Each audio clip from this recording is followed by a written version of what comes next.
or Parallel. in front of it? That way he can bring his disc on the Even line. that's not what I would do, because then I would be, again, opening up the line. This foot has to be parallel. Right, you're liking it right here.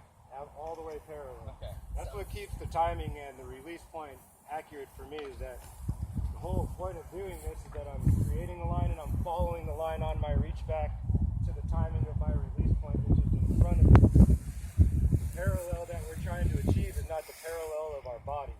It's the parallel of the line we see in front of us, and our arm has to match that swing point. Okay, and that's why people say it looks really smooth when I do it, because I work this drill on myself hundreds of times until it really clicked where the timing of my swing is in the same spot every time for hyzer. The same release point. All I have to do is point the machine. It doesn't matter which angle of hyzer I want to use. The release point is the same. I change the machine. Does that make sense to you guys? Or let's say I want to throw a really wide hyzer. I make the line even bigger. I set my feet to that same angle, and now my trajectory is way out here. It's actually in front of me. So wherever the timing of my natural timing that I've earned is in front of me. So I know this is the spot. All I have to do is trust myself to let the disc go on time, and the disc is going to hook up. Let's say it's a way less stable disc. It doesn't matter. The timing is the same. I'm relying on the disc characteristics to do the job. Does that make sense? Footwork is just setting you up for success. You really have to work on earning the timing of your swing, that the release point is the same.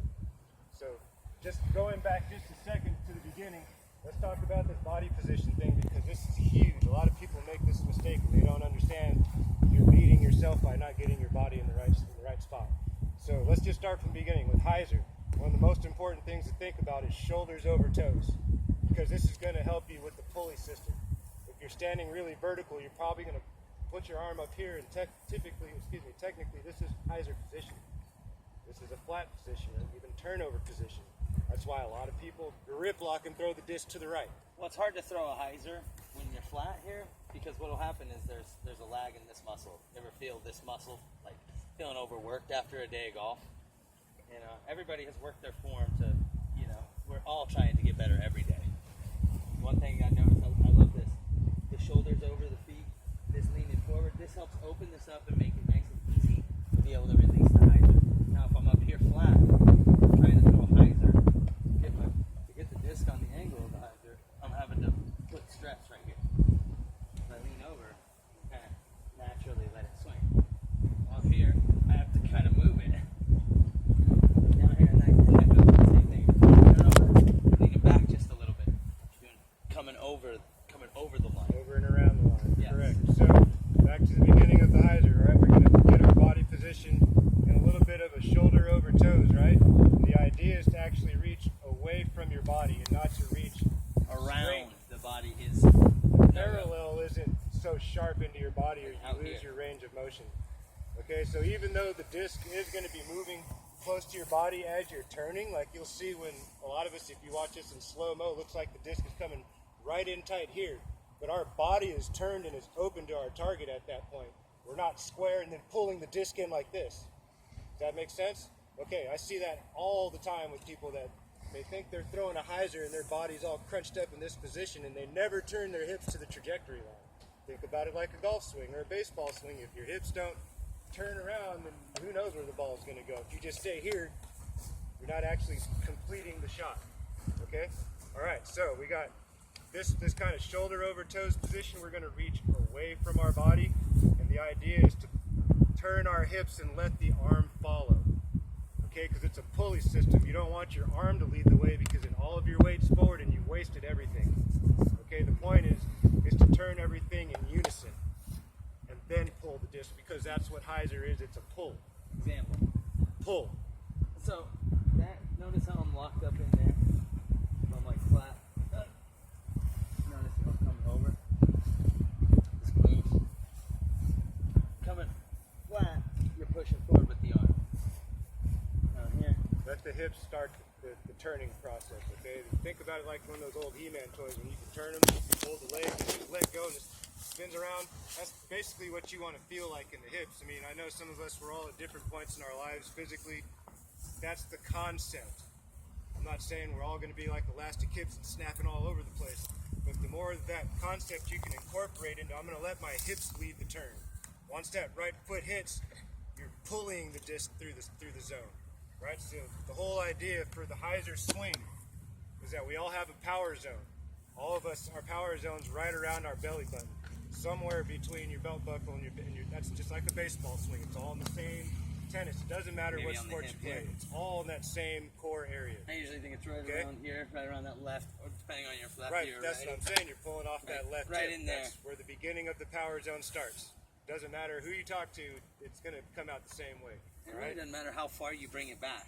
The idea for the It's all about reach getting back it in on a position. hyzer is below the line of the power zone, slightly up and over the power line at the release. So it keeps the flat very swing, and you keep the disc moving forward and straight through the air, and then letting the disc turn instead of stalling the disc out, and all it does is drop out of the sky. The idea is to penetrate forward and flat so that you use all of the energy up the fairway. Right. Now Okay. let's talk about the variables on the course. Let's take That's- that as your foundation right there on that flat line. This is where the creativity and the fun, really awesome part of this game comes in as well. Is once you have that foundation and that flat release, okay, then you take it to the course. Then you say, oh well, I need to get it up in the air and it needs to hyzer around the tree. So you take it and in your power zone, okay, instead of that being that flat, because you know you have to elevate it, that's where you take the angles and you start just manipulating the line with the angle out of your hand and the way that you can position the nose. Yeah, absolutely. The nose of the disc is the most important part So- when you're thinking about throwing the disc into the air. Let's talk about leading edge really quick before we Absolutely. get going. So leading edge is huge, you know, because we're throwing this circular thing, and how does it have a leading edge? You know, because there's no point on it. Whatever angle you're throwing on is the leading. Okay, so imagine I'm throwing a hyzer shot at that palm tree. I'm thinking hyzer at the palm. First thing that's going to happen is I'm going to bring it through and bang. The left side, the hyzer edge of the disc, I guess, you know, is what I would call it. That's kind of the part that's going to be leading the shot as it flies through, and then you notice how it starts to come left. If I do the shot correctly, it'll start hyzering. That's the leading edge. And that's just a one flight shot. Okay, let's take it to a higher variable where I'm throwing a hyzer flip. Everybody know what a hyzer flip is? Okay, so I'm going to let go. Bang. It's on hyzer, right? All of a sudden the leading edge starts to change and then comes over here as it starts to flip. Does that make sense? So what I'm thinking about at this point is, okay, my disc is going to flip here. Let's say I know this disc very well. It's going to flip here, and I'm thinking, I imagine it turning to about there and then coming back. So I'm thinking, okay, there's my spot. Hit that there. As soon as it hits that zone, that's when it should be standing up and turning over here. Coming out, boom, it hits flat again. That's the 3 flight. So, you know, depending on how many flights it has, 3 flights is usually the most you can get out of this. I have seen some crazy stuff with these things. You know, like people throwing off a cliff and it hooks up 8 times. And it will happen just depending on how long it has to fall down and gain speed, and all of a sudden it'll start turning over again. It's really interesting. But for the most part, think about, okay, as soon as you look at a shot, boom, I need to throw a hyzer. Think leading edge, and which part of the disc needs to be leading that shot. That's what's going to guide you into, okay, let me set this up on my 10. If I'm going to lead it there, that's the 12. That's where I want to throw it. Now, are you guys always trying to throw at the basket?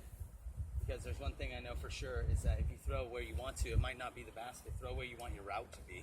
Sometimes I'll line up my 12 o'clock where the route is, and then play the route. Your basket might be over 2 or 3, but if you play the correct shot and just play your fairway, line it up there. Sometimes people will think, okay, I'm going to throw it right to the basket. If you just focus on the lane, usually you fly right through it. So that's really as far as like We the got to nose. this first swing. Let me go back to this real quick because we were only a third of the way through. So the first swing, we're going to go below the power swing, power line, slightly up and over the power zone. Cool? That's with our shoulder over toes position, right? Because we're going to pulley the disc through, keeping our shoulders as flat and parallel to the ground in front of us as possible. This is something else I also do, is I kind of watch what my shoulders do as I'm turning. The flatter I can keep it or slightly up, the better. I don't want them down and I don't want them up, because this is going to be the swing plane of my arm. All right, pay attention to that. If you're having a hard time keeping the disc down, it's probably because you're opening up way too much and your swing plane is matching wherever your arm. You're in control of your body. disc isn't doing the work, you're doing the work. Pay attention to what your body's doing. Watch where your follow through stops. If your arm comes up, that means you're raising way too high into the swing zone. The swing zone should be way below your chest for hyzer. Okay, let's go to the second swing, for the flatter swings, okay? So now we're gonna go from this to a bit more vertical. Right, we're gonna be a little bit more upright. Now we're gonna raise our arm right on top of the power zone, basically. Now here's the big difference, all right? Super, super important, okay? He's talking about the leading edge. It's basically the same thing. When you're doing your hyzer, you're snapping your wrist back to flat, because that's the idea, is to get your wrist to match the line. That's what I'm thinking in my mind for hyzer. I can't let the disc go any other way but left edge down, hyzer. Okay, forward and flat. I'm not stalling the disc out. You see the difference, how flat to the ground that is? Super, super important. Forward and flat in the nose. Hyzer. Anything just off of this is hyzer. Some people put way too much hyzer on the disc. The disc never has a chance to glide, unless if it has understable characteristics. Okay, but if things have stability, you got to get the disc closer to the flat. So here's what happens with the flat swing. Especially down here in Florida, everything's flat, so low. So, if we're doing this action with our wrist, pulley and snap with our wrist for hyzer, how do we get flat out of a disc?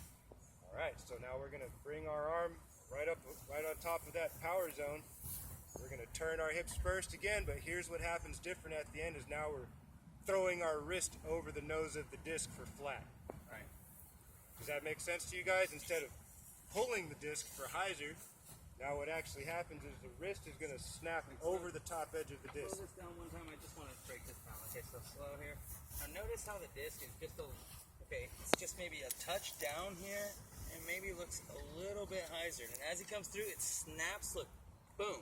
All of a sudden, the snap happens and it goes to flat. Like, notice, this is how I'll do it. It's slightly nose up, slightly hyzer as it comes through. Bang. So that's how you can find your all lineup about zone getting as well. like he's talking about the leading edge. I'm always thinking about the middle of the disc as my leading edge because of how I'm holding the disc. Okay, so if I want flat, I'm thinking I want the nose flat when it leaves my hand. I want the disc flat, so I have to find that angle with my wrist. My wrist is my remote control. My arm is just the pulley system. This is actually what's guiding the disc is the wrist at the end of the day. Okay?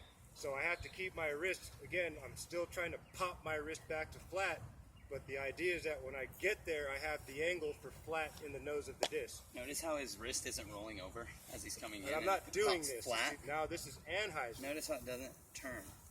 But that's a term they call it locking in the wrist. Like It's just a timing thing, guys. It's really just a timing thing. It's something you have to earn with the hundreds and hundreds of, just practice goes. Do it slow, build up the confidence, okay? The last swing, very similar to the flat swing. What do you think the difference is in the body position? We were flat, right? So if I want the disc to turn over, I need to pull back a little bit in my stance. I'm going to kind of roll back with the weight into my shoulders, right? But here's the thing, is that I'm not just going to go up into the sky and stop. That's what I see a lot of people do. The disc goes up there and then it stalls away. Why do you think that happens? No follow through. No follow through. They don't finish the swing. They get to that point of, I want the disc to turn to the right, and then they just freeze. And they expect the disc to hold that energy. But look,